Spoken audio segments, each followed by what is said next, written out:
Okay, तो ये हमारा जो लेट्स लर्न सीरीज का है उसका दूसरा वाला पार्ट है। तो इसमें मैं बेसिकली लेट्स लर्न सीरीज में जो स्टार्ट किया था, मेरे पहले वाले वीडियो में मैंने आपको कुछ कुछ चीज़ें बताए थे। जैसे कि वेब डेवलपमेंट के बारे में मैंने बताया था, उसका एक फ्रंट एंड बैक एंड रहता है। फिर फ्रंट एंड जो होता है उसमें डिज़ाइंस वगैरह होता है। वेबसाइट को जो बनाने वाला जो स्ट्रक्चर होता है वो बेसिकली फ्रंट एंड कहते हैं उसको। ठीक है। और बैक एंड जो होता है बेसिकली उसको मैनेज करने के लिए बैक एंड रहता है। अभी बैक एंड बहुत सारे होते हैं, जैसे कि मान low back and content management के लिए भी बैक एंड होता है। ठीक है। सर्वर मैनेजमेंट के लिए भी बैक एंड होता है। और डेटाबेस स्ट्रक्चर, बहुत सारी चीज़ें होते हैं जो कि हमारे बैकएंड में जाते हैं। तो हम एक एक करके जाएंगे आगे। जैसे मैंने बताया था, तो पिछली वाले वीडियो में मैंने मतलब कि आपको नीचे बताया था कि पार्ट 2 पार्ट 3 क्या होने वाला है। तो मैं आज पार्ट 2 और 3 जो है उसमें, अगर आपको नहीं पता कि मेरा पहला वाला वीडियो क्या था तो उसको पहले देख लीजिए। और उसमें मैंने लिखा था कि पार्ट 2 और पार्ट 3 के लिए। तो पार्ट 2 पार्ट 3 में छोटा सा चीज़ है, जैसे कि HTML का लेआउट वगैरह को थोड़ा सा आपको समझना पड़ेगा। जब अगर अगर आप कोई वेबसाइट बना रहे हैं तो आपको थोड़ा तो आइडिया होना चाहिए कि HTML क्या होना चाहिए। और CSS, बेसिक CSS आपको पता होना चाहिए। जैसे कि मैं नहीं बोल रहा हूँ कि पूरा सब कुछ ही मतलब कि पूरा माहिर ही हो जाओ। मैं कुछ चैनल्स का लिंक फिर भी आपको नीचे डिस्क्रिप्शन में दे दूंगा बेस्ट CSS के लिए। मैं ज़्यादातर फॉलो करता हूँ, एक चैनल है तो डिस्क्रिप्शन में उसको देख सकते होंगे। वीडियो के बाद देख लेना, ठीक है। और जाके वहाँ पर चेक कर लेना। दूसरा चीज़ ये है कि आपको बेसिक HTML और CSS आना चाहिए। बेसिक HTML और CSS का मतलब क्या है मैं आपको एक बार बता देता हूँ, ठीक है। आपने बहुत सारे ट्यूटोरियल तो देखे ही होंगे जो कि इंटरनेट में अवेलेबल है। ये पहले मतलब कि फास्ट वाले वीडियो में मैंने बताया था। इसी को ही हम थोड़ा सा इसको आगे लेते हैं और मैं आपको थोड़ा सा क्लैरिफाई कर देता हूँ।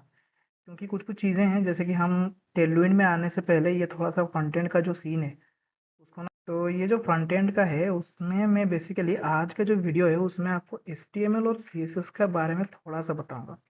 ज़्यादा नहीं, बहुत सारे वीडियोस ऑलरेडी इंटरनेट में अवेलेबल हैं। क्या होते हैं HTML CSS आपको पता भी है ऑलरेडी। अगर आपने कभी भी नहीं किया हुआ तो फिर भी उसको आपको मतलब कि बस 1 घंटे देने से वो आपको आइडिया तो आ जाएगा, ठीक है। और उसमें हम डीप डाउन नहीं करेंगे। ऐसे नहीं बोल रहा हूँ कि HTML CSS में चीज़ें नहीं हैं, बहुत सारे ऐसे चीज़ हैं, जैसे कि कुछ कुछ ऐसे टैग है HTML में, कुछ कुछ ऐसे CSS में, कुछ कुछ ऐसे प्रॉपर्टीज़ है ना जो कि बड़े बड़े लाइब्रेरीज को भी हैंडल करने में मतलब कि बहुत सारे क्लासेस लिखने पड़ते हैं, लेकिन हम CSS में छोटा सा एक प्रॉपर्टीज ऐड कर देंगे तो हो जाएगा। ऐसे चीज़ें भी अवेलेबल हैं। लेकिन मैं आपको बता देता हूँ लगभग क्या चीज़ें हैं। तो जो हमारा HTML जो होता है बेसिकली, ठीक है, उसको हम फुल फॉर्म को छोड़ो, आप देख लेना थोड़ा सा, ठीक है। इसमें बेसिकली हम क्या करते हैं कि हमारा जो वेबसाइट है ना उसमें कंटेंट लेआउट क्या होगा उसको देखते हैं। कंटेंट लेआउट, तो कंटेंट लेआउट में मतलब सही से समझो कि जब आप एक वेबसाइट ओपन करते हैं तो इमेज कहाँ रहेगा, थोड़ा सा बड़ा वाला टेक्स्ट कहाँ रहेगा, थोड़ा छोटा वाला टेक्स्ट कहाँ रहेगा, ठीक है, कुछ लिस्ट वगैरह कहाँ रहेगा, ऐसे ऐसे ही इसको ही हम बोलते हैं कंटेंट, ठीक है। तो इन कंटेंट का जो लेआउट स्ट्रक्चर होता है वो कैसे रहेगा, जैसे मैं एक एग्जांपल के लिए बताता हूँ। जैसे मान लीजिए ये एक वेबसाइट है। तो ये एक वेबसाइट है जो कि मैं रिसेंटली अभी चेक कर रहा हूँ। मैं आपको इसके बारे में बाद में बताऊंगा। ठीक है, ये एक वेबसाइट है मान लीजिए। लेफ्ट साइड में आप देख रहे हैं यहाँ पर बहुत सारे लिंक हैं, 1 2 3 4 एक लिंक है। तो ये मान लीजिए एक लिस्ट है। जब हम इनसाइड में आ रहे हैं तो ये क्या हुआ, एक हेडिंग है, एक छोटा सा सब हेडिंग है, ये पैराग्राफ वगैरह कुछ है, एक वीडियो है, ऐसे करके ये है, ठीक है। अभी आप देख रहे होंगे कि लेफ्ट साइड में और राइट साइड में जो चीज़ें हैं वो कुछ भी नहीं हो रहा है। बस सेंटर का चीज़ जो है वो स्क्रॉल हो रहा है। इसका मतलब लेफ्ट भी स्टिकी है, राइट भी स्टिकी है।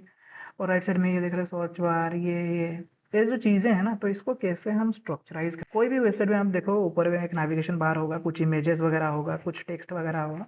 तो उनको लिखने का सबसे सही तरीका क्या है, ये HTML का मेन मोटिव है, ठीक है। मैं आपको एक एग्जांपल के लिए बताता हूँ। जैसे मान लो अभी मैं आपको एक बार दिखा देता हूँ, ठीक है।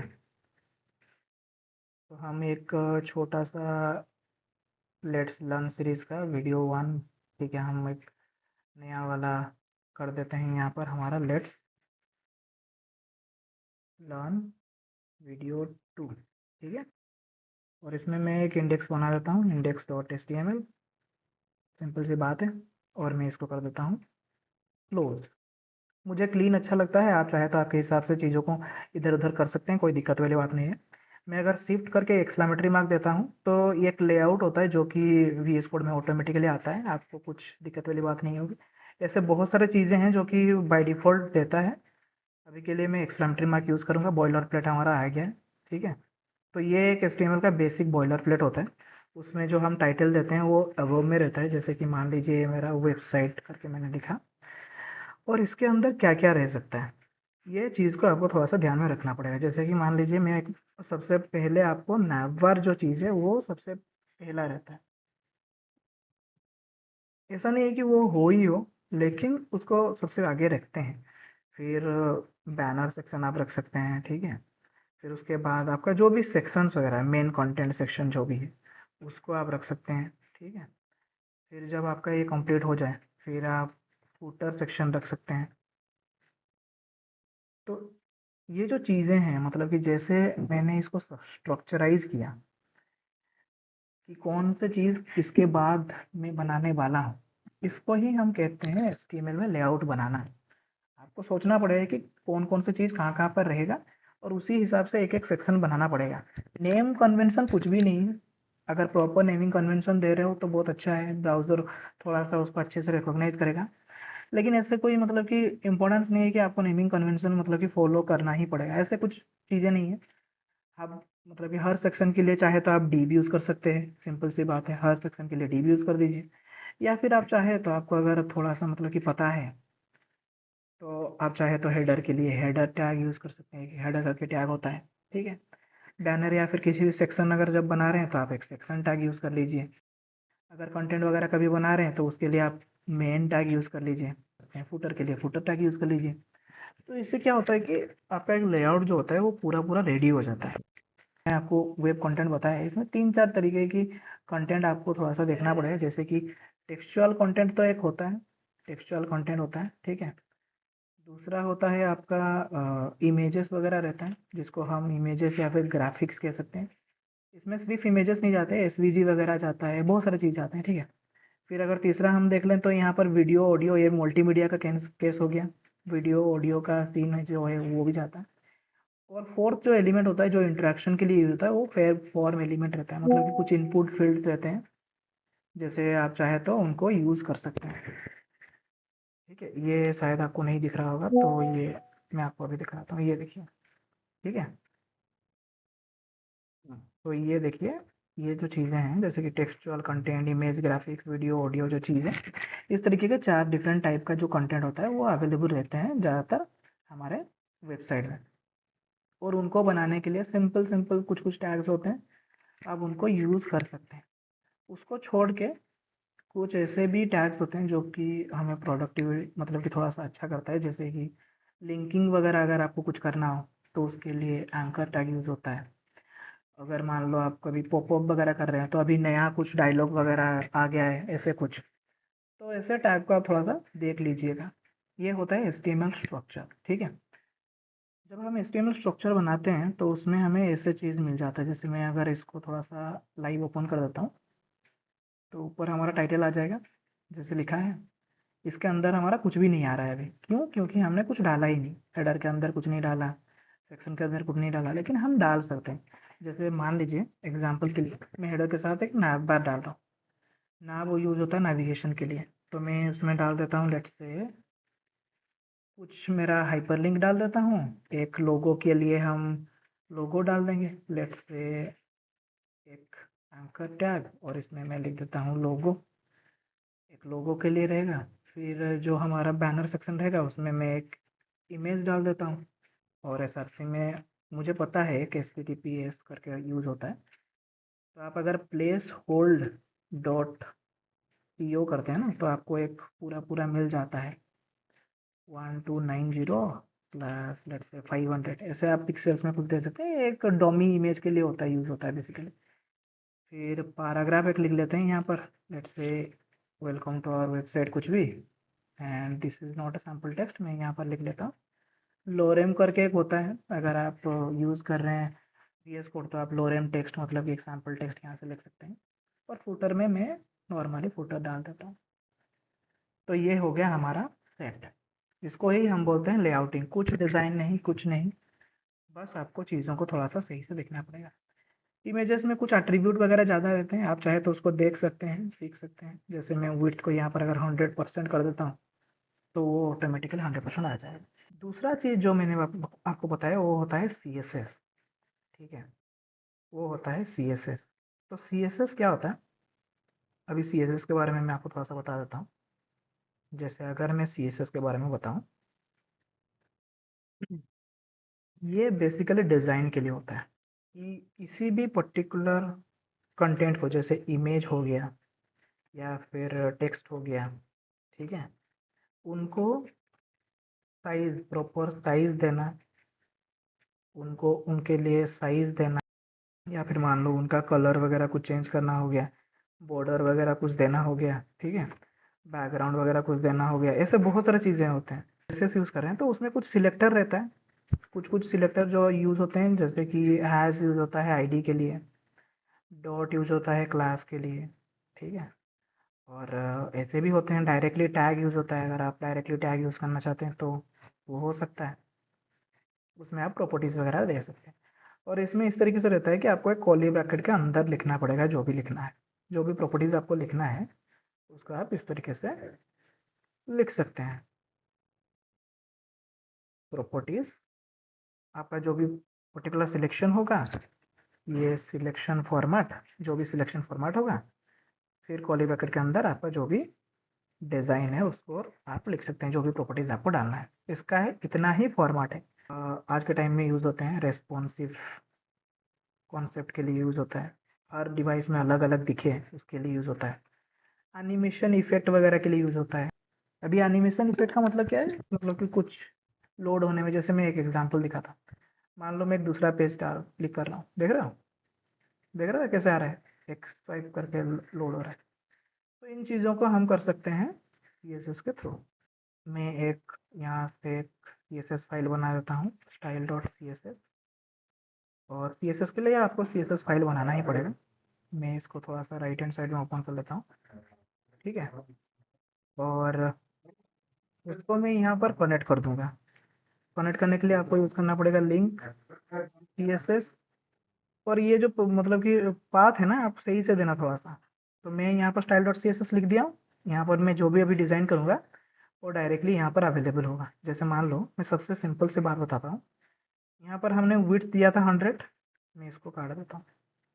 अभी हमारा विड्थ नहीं है, तो पहले मैं उसको कर देता हूँ इमेज टैग को मैंने सिलेक्ट किया और विड्थ दे दिया 100, हो गया 100।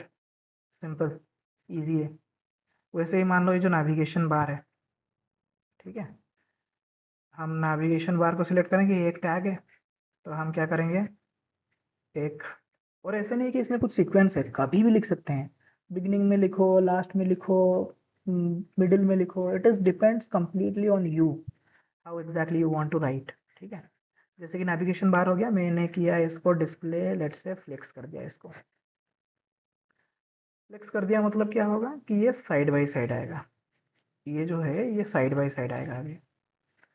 फिर मैंने क्या कर दिया कि इसको कर दिया मैंने जस्टिफाई कंटेंट स्पेस बिटवीन, तो देखो लेफ्ट साइड राइट साइड में हो गया। स्पेस बिटवीन का मतलब कुछ कुछ चीज़ें होते हैं, अगर आपको जानना है ना तो आप राइट क्लिक करो, इंस्पेक्ट करो, जब आप सिलेक्ट करोगे ऐसे ना, जैसे मान लो ये वाला पर्टिकुलर जो एलिमेंट है उसमें मैंने फ्लेक्स अप्लाई किया हुआ है, राइट साइड में तुमको कुछ इस तरीके से दिख रहा होगा। फ्लेक्स का ज़्यादा प्रॉपर्टीज़ को देखने के लिए आप यहाँ से क्लिक कर सकते हो, होगा तो कौन से प्रॉपर्टीज़ में क्या क्या होगा वो ब्राउज़र भी दिखा देता है आजकल। ये जो यूएल है उसको मुझे सिलेक्ट करना है, तो मैं क्या करूँगा, नैव, उसके अंदर है यूएल, कर दिया। उसको भी मैं कर दूंगा मान लो डिस्प्ले फ्लेक्स, ठीक है।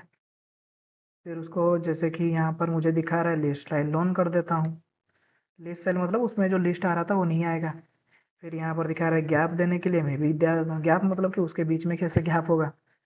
और ना अभी एआई बहुत सारी चीज़, ये जो डिफ़ॉल्ट स्टाइलिंग है वो दे देता है, बस तुम्हें समझना है, you just have to know like what exactly happening, कि मान लो कभी अगर कुछ इश्यूज आ गए तो तुम्हें हैंडल करना आना चाहिए। ऐसा नहीं है कि इसको करना मुश्किल है, चीज़ ये है कि तुम्हें इसको हैंडल करना आना चाहिए, that is the important part, ठीक है।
ये जो चीज़ें हैं इनको मैं कुछ भी नहीं चेंज करता हूँ, आपने मतलब कि आपको पता चल गया कैसे चीज़ होते हैं, बस उतना ही काफी है।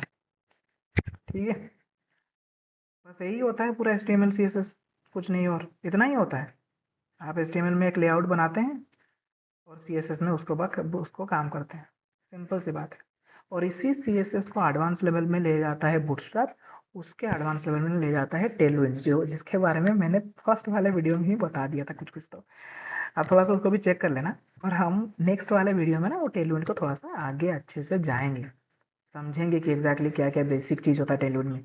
फिर उसमें हम डीप डाइव करेंगे क्या क्या चीज़ें ज़्यादा होता है।